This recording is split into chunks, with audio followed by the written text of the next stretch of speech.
La biología es el estudio de la vida, pero en esencia puede entenderse como procesos químicos organizados. Los seres vivos estamos formados por moléculas que cumplen funciones específicas. Los carbohidratos proporcionan energía de manera rápida, los lípidos almacenan energía a largo plazo y forman membranas, las proteínas constituyen los tejidos y los ácidos nucleicos forman el ADN. Para que todas estas reacciones químicas ocurran, los organismos cuentan con enzimas, que son proteínas especiales que actúan como catalizadores. Esto significa que aceleran reacciones químicas específicas, como la lactasa, que descompone la lactosa presente en la leche. Gracias a ellas, los procesos vitales pueden desarrollarse con la velocidad necesaria para sostener la vida. Pero surge la pregunta, ¿qué es exactamente la vida? Aunque los científicos aún debaten una definición precisa, se reconoce que los seres vivos se diferencian de la materia inerte porque pueden producir energía a partir de los alimentos, crecer, desarrollarse, reproducirse y responder a su entorno. Además, a diferencia de una roca, todos los organismos vivos en la Tierra están formados por células, que se dividen en dos grandes categorías, eucariotas y procariotas. Las células eucariotas se caracterizan por poseer orgánulos rodeados por membranas, como el núcleo, dentro del cual se encuentra el ADN. En cambio, las células procariotas carecen de estos orgánulos y su material genético se encuentra libre en el citoplasma. Por esta razón, las procariotas corresponden a organismos unicelulares como las bacterias y las arqueas, mientras que las eucariotas pueden formar organismos más complejos, entre ellos protistas, hongos, plantas y animales. Estos grupos se organizan en lo que se denomina reinos, una categoría taxonómica utilizada para clasificar los diferentes seres vivos y establecer sus relaciones evolutivas. Dado que en la Tierra existen una enorme cantidad de especies, resulta necesario emplear un sistema de nomenclatura científica que permita identificarlas de manera única y sin ambigüedades. Este sistema asigna a cada especie un nombre compuesto por dos partes: el género y la especie. Más allá de la diversidad, todos los organismos comparten un rasgo fundamental: la homeostasis, es decir, la capacidad de mantener condiciones internas estables que garanticen su supervivencia. Por ejemplo, cuando el cuerpo humano se expone al calor, responde produciendo sudor, y frente al frío, lo hace mediante el temblor, mecanismos que ayudan a conservar el equilibrio interno. De manera similar al organismo completo, una célula también debe mantener el equilibrio interno, en este caso regulando las concentraciones de determinados compuestos químicos. Las enzimas, por ejemplo, solo funcionan dentro de un rango muy específico de condiciones, como un valor de pH determinado. Si ese entorno varía demasiado, las enzimas se desnaturalizan y pierden su capacidad de actuar. Para evitarlo, la célula mantiene de forma constante ese valor de pH mediante el control de la concentración de moléculas ácidas y básicas. Este proceso depende en gran medida de la membrana celular, una estructura formada por una bicapa fosfolipídica semipermeable. Esta bicapa está compuesta por moléculas con una cabeza polar y una cola no polar, lo que crea una barrera selectiva. Gracias a esta organización, moléculas pequeñas como el agua o el oxígeno pueden atravesar la membrana con facilidad, mientras que partículas de mayor tamaño, como los iones, requieren de canales especializados que se abren o cierran según sea necesario. De este modo, la célula controla de manera precisa qué sustancias entran y cuáles salen, asegurando el equilibrio interno indispensable para su funcionamiento. De manera natural, las partículas tienden a desplazarse siguiendo un gradiente de concentración, es decir, desde una zona con alta concentración hacia otra con menor concentración. En el caso del agua, además, puede moverse hacia regiones donde existe una mayor concentración de solutos, como ocurre con la sal.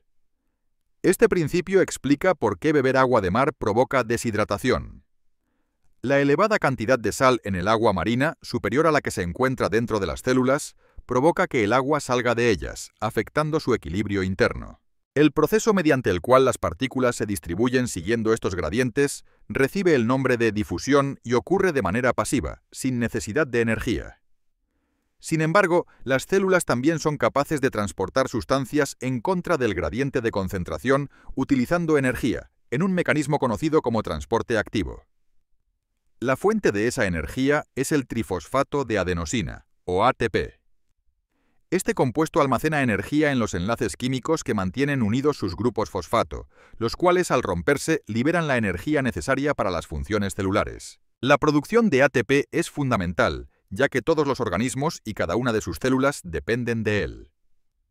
En los seres humanos, el ATP se obtiene principalmente mediante la respiración celular, que ocurre en las mitocondrias. En presencia de oxígeno, la glucosa se transforma en agua, dióxido de carbono y moléculas de ATP. No obstante, este proceso solo es posible si la glucosa está disponible. Los humanos son organismos heterótrofos, es decir, necesitan consumir alimentos que contienen azúcares que luego se degradan en glucosa. Las plantas, en cambio, son autótrofas, ya que producen su propia glucosa a través de la fotosíntesis.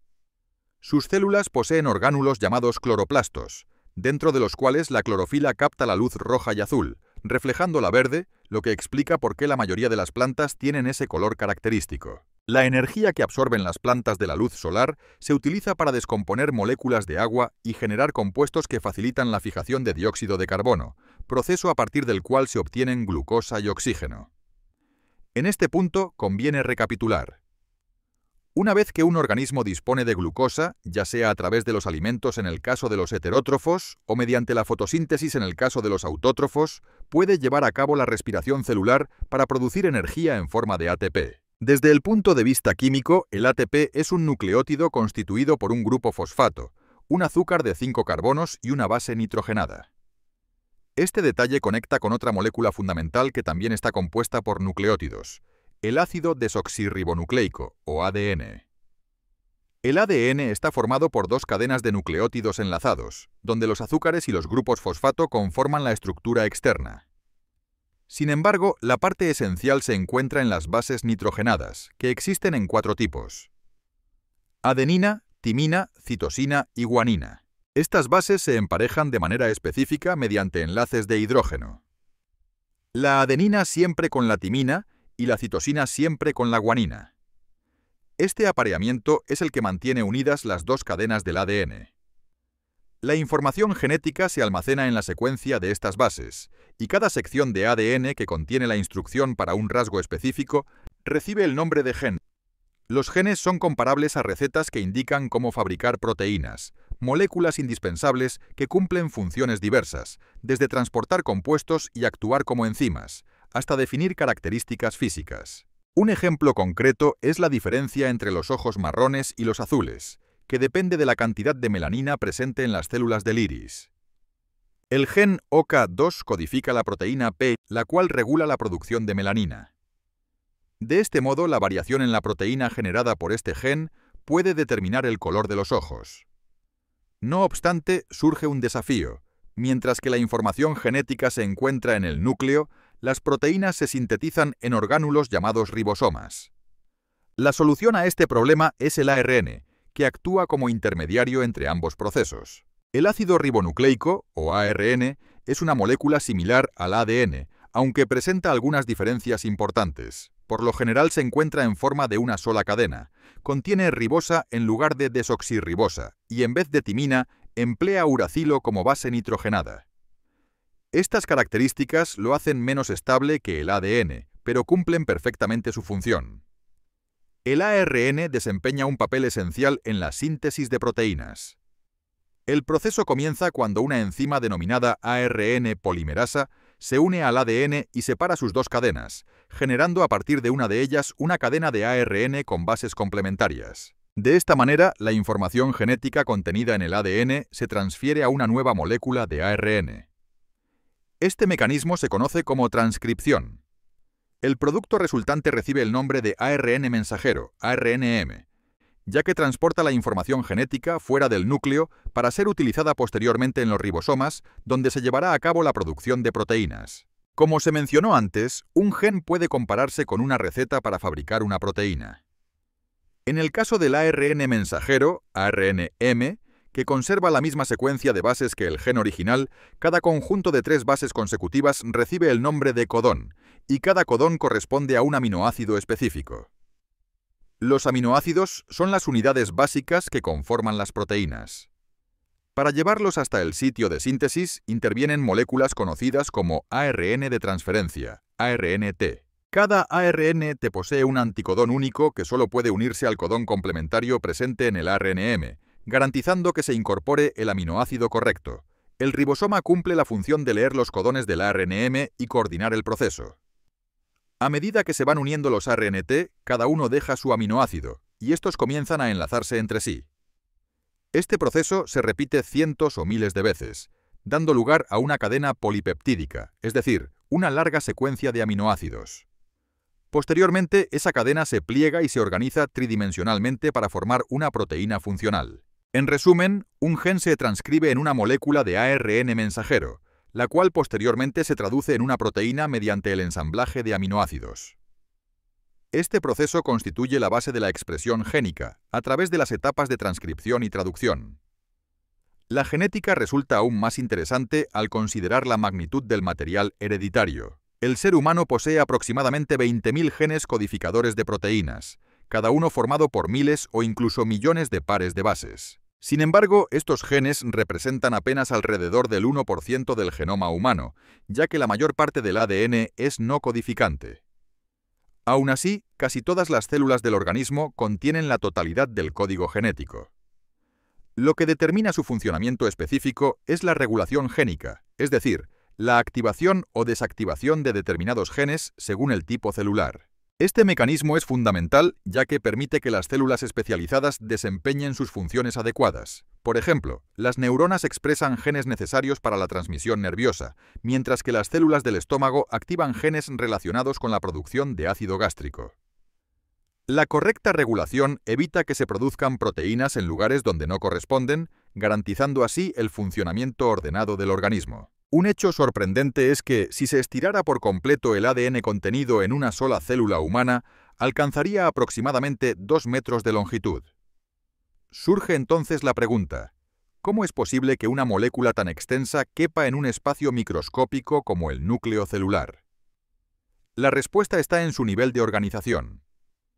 El ADN no se encuentra libre, sino que se enrolla alrededor de unas proteínas llamadas histonas, formando estructuras compactas. Estas se agrupan en filamentos conocidos como cromatina, que a su vez pueden condensarse aún más para originar unidades altamente compactas denominadas cromosomas. Cada cromosoma contiene diferentes segmentos de ADN que corresponden a genes específicos y en conjunto conforman el genoma humano. En total, este material hereditario se distribuye en 23 pares de cromosomas. Cada célula del organismo posee 2 copias de cada cromosoma, una heredada de la madre y la otra del padre, lo que garantiza la transmisión de la información genética a lo largo de las generaciones. En la mayoría de los cromosomas, las 2 copias heredadas son homólogas, lo que significa que contienen los mismos genes ubicados en las mismas posiciones.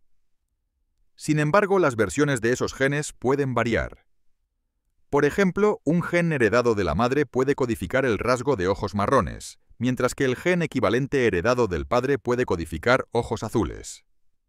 Estas distintas versiones de un mismo gen reciben el nombre de alelos. En la mayor parte de los genes, cada individuo posee 2 alelos, uno en el cromosoma materno y otro en el cromosoma paterno.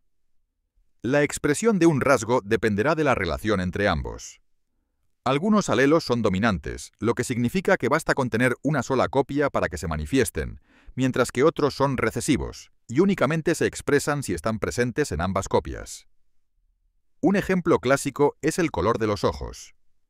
El alelo para ojos marrones es dominante y se representa con una B mayúscula, mientras que el alelo para ojos azules es recesivo y se representa con una B minúscula. En términos genéticos, esto implica que si una persona posee al menos un alelo dominante para el color de ojos marrón, su fenotipo será de ojos marrones, sin importar cuál sea el segundo alelo. El rasgo de ojos azules únicamente se manifiesta cuando están presentes 2 alelos recesivos. Con este principio es posible predecir la herencia de características. Por ejemplo, si ambos padres tienen ojos marrones pero en su genotipo portan también un alelo recesivo para ojos azules, cada hijo recibirá al azar un alelo de cada progenitor. Al combinarse, la mayoría de los resultados incluirán al menos un alelo dominante, lo que dará como consecuencia hijos con ojos marrones. No obstante, existe una probabilidad menor de que un hijo herede ambos alelos recesivos, en cuyo caso presentará ojos azules, a pesar de que los 2 padres tengan ojos marrones. Este ejemplo demuestra que el rasgo observable no siempre refleja toda la información genética, ya que lo determinante es la combinación interna de alelos heredados. En genética, no todos los rasgos se rigen estrictamente por dominancia o recesividad. En algunos casos, el fenotipo, es decir, la característica observable, resulta de una combinación intermedia. A este fenómeno se le denomina herencia intermedia. Un ejemplo clásico es el cruce de una planta de Don Diego de Día roja con una blanca.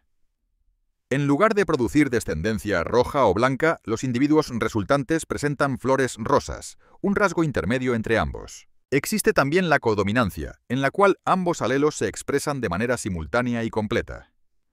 Un ejemplo de ello ocurre al cruzar una vaca marrón con una blanca, lo que puede dar lugar a una descendencia con un pelaje manchado, donde los dos colores se expresan por igual. En cuanto a los cromosomas, la mayoría se presentan en pares homólogos que contienen los mismos genes en las mismas posiciones. Sin embargo, existe una excepción en los cromosomas sexuales. En el ser humano, las mujeres poseen dos cromosomas X de tamaño similar, mientras que los hombres tienen un cromosoma X y un cromosoma Y más pequeño. Ambos cromosomas son parcialmente homólogos en su región superior, pero debido al tamaño reducido del cromosoma Y, este carece de muchos genes presentes en el cromosoma X. Estos se conocen como genes ligados al cromosoma X. Cuando un rasgo recesivo, como la ceguera al color, se localiza en el cromosoma X, los hombres tienden a expresarlo, ya que no poseen una segunda copia del gen que pueda compensarlo. En cambio, las mujeres suelen contar con otro alelo dominante en su segundo cromosoma X, lo que reduce la probabilidad de manifestar el rasgo. Por esta razón, el daltonismo es significativamente más frecuente en los hombres. Para que los genes puedan transmitirse a la descendencia, el organismo necesita generar nuevas células. Este proceso ocurre a través de dos mecanismos principales, mitosis y meiosis.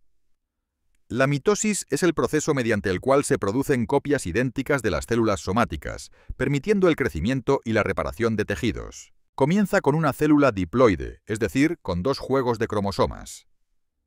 Inicialmente, cada cromosoma está formado por una sola cromátida, la cual se replica antes de la división.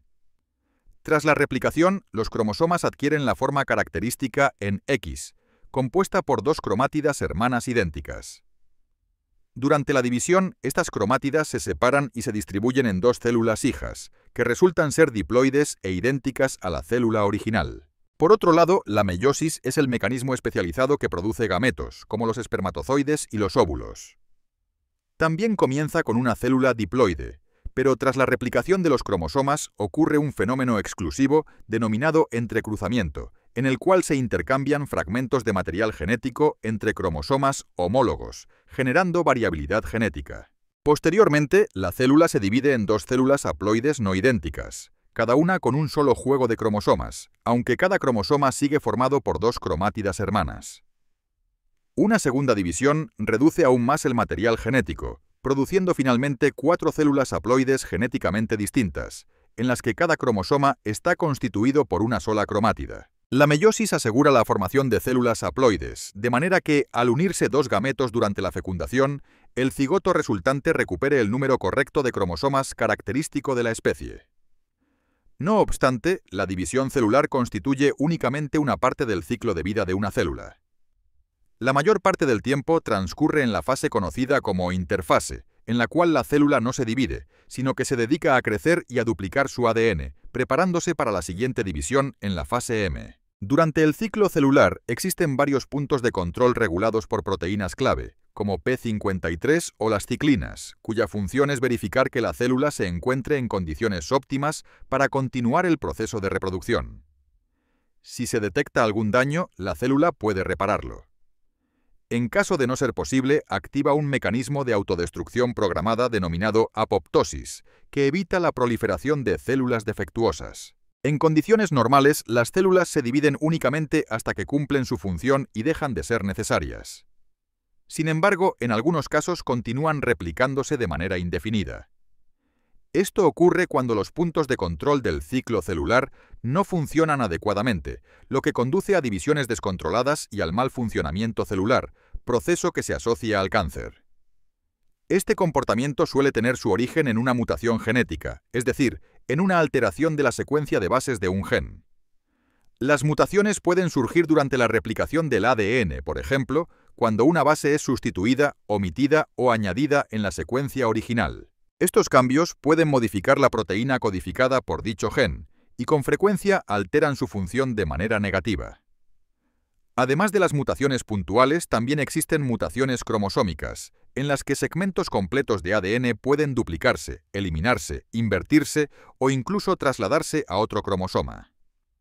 Un caso muy conocido es la presencia de una copia adicional en el par de cromosomas número 21, lo que genera 3 en lugar de 2.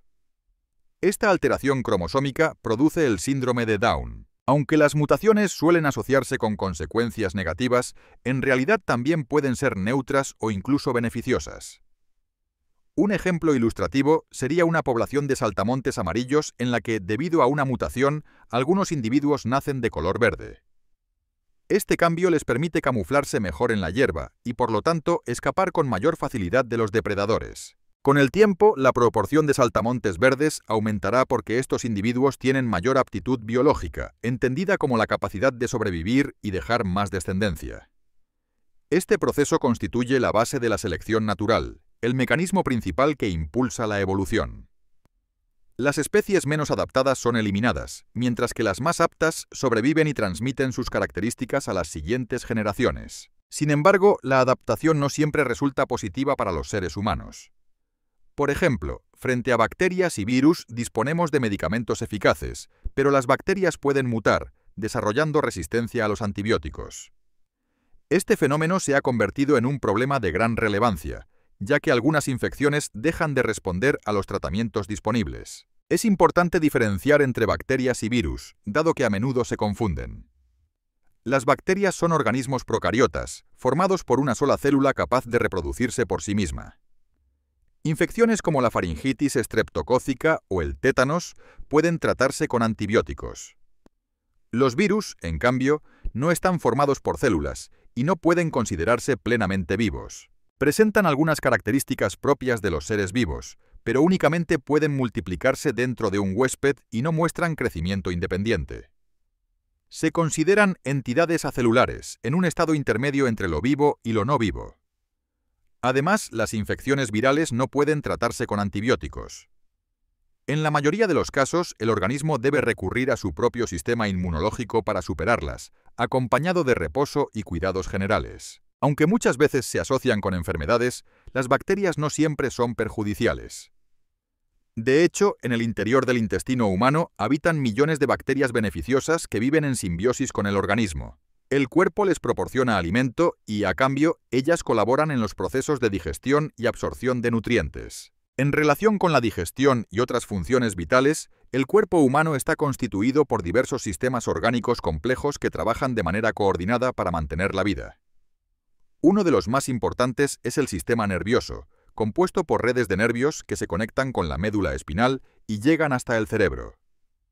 Su unidad funcional son las neuronas, células especializadas capaces de conducir impulsos eléctricos a lo largo de una prolongación denominada axón. Todo lo que una persona percibe, piensa o siente se transmite en forma de señales eléctricas que viajan hacia el cerebro, el cual procesa la información y coordina la respuesta correspondiente. Estas señales reciben el nombre de potenciales de acción y presentan siempre la misma intensidad y velocidad. La diferencia entre estímulos leves, como una ligera sensación de frío, y estímulos intensos, como un dolor agudo, radica en el lugar donde se generan y en la frecuencia con que los potenciales de acción llegan al cerebro. Cuando una neurona se encuentra en reposo, el interior de su axón presenta una carga más negativa en comparación con el exterior. Esto se debe a un desequilibrio en la distribución de iones a través de la membrana y genera un potencial de reposo cercano a menos 70 milivoltios. Ante la llegada de un estímulo, moléculas señalizadoras denominadas neurotransmisores se unen a canales iónicos específicos en la membrana del axón, provocando su apertura. De este modo, los iones atraviesan la membrana y modifican el potencial eléctrico en esa región. Los potenciales de acción funcionan con un principio de todo o nada. Un estímulo débil no genera respuesta, pero si el potencial alcanza un umbral aproximado de menos 55 milivoltios, se desencadena un potencial de acción. En ese momento, los canales iónicos cercanos se abren y permiten la entrada rápida de iones, lo que invierte temporalmente la polaridad de la membrana en esa zona, fenómeno conocido como despolarización. Este cambio eléctrico afecta a las regiones adyacentes, que a su vez abren sus canales iónicos, produciendo una reacción en cadena que propaga la señal a lo largo de todo el axón. En algunas neuronas, la transmisión es más rápida gracias a la presencia de una vaina de mielina, formada por células de Schwann. Esta estructura aísla eléctricamente al axón, dejando únicamente pequeños intervalos llamados nódulos de Rambier. En estas neuronas, la señal eléctrica se desplaza de un nodo a otro en un proceso denominado conducción saltatoria, lo que aumenta considerablemente la velocidad de transmisión. Al llegar al extremo del axón, en la región conocida como botón terminal, la señal eléctrica activa la liberación de neurotransmisores contenidos en vesículas.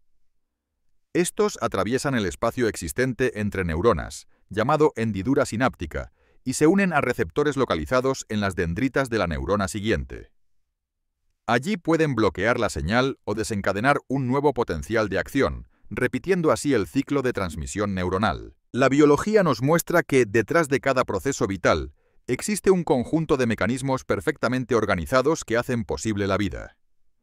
Desde las moléculas que almacenan y transmiten información hasta los sistemas que coordinan funciones complejas, todo en nuestro organismo responde a leyes naturales que compartimos con el resto de los seres vivos del planeta. Comprender cómo funcionan las células, cómo se transmite la herencia genética o cómo actúan las mutaciones no solo nos ayuda a entender nuestro origen, sino también a enfrentar desafíos actuales como las enfermedades, la resistencia bacteriana o la conservación de la biodiversidad. Al final, estudiar biología es estudiar lo que somos, una red de procesos químicos y biológicos que, trabajando en conjunto, sostienen la experiencia de la vida. Y mientras más descubrimos, más evidente se hace que la ciencia no solo explica, también conecta. Gracias por llegar hasta el final del vídeo. Si te gustó, dale like y suscríbete a Mundo Ciencia para seguir explorando juntos las maravillas del universo.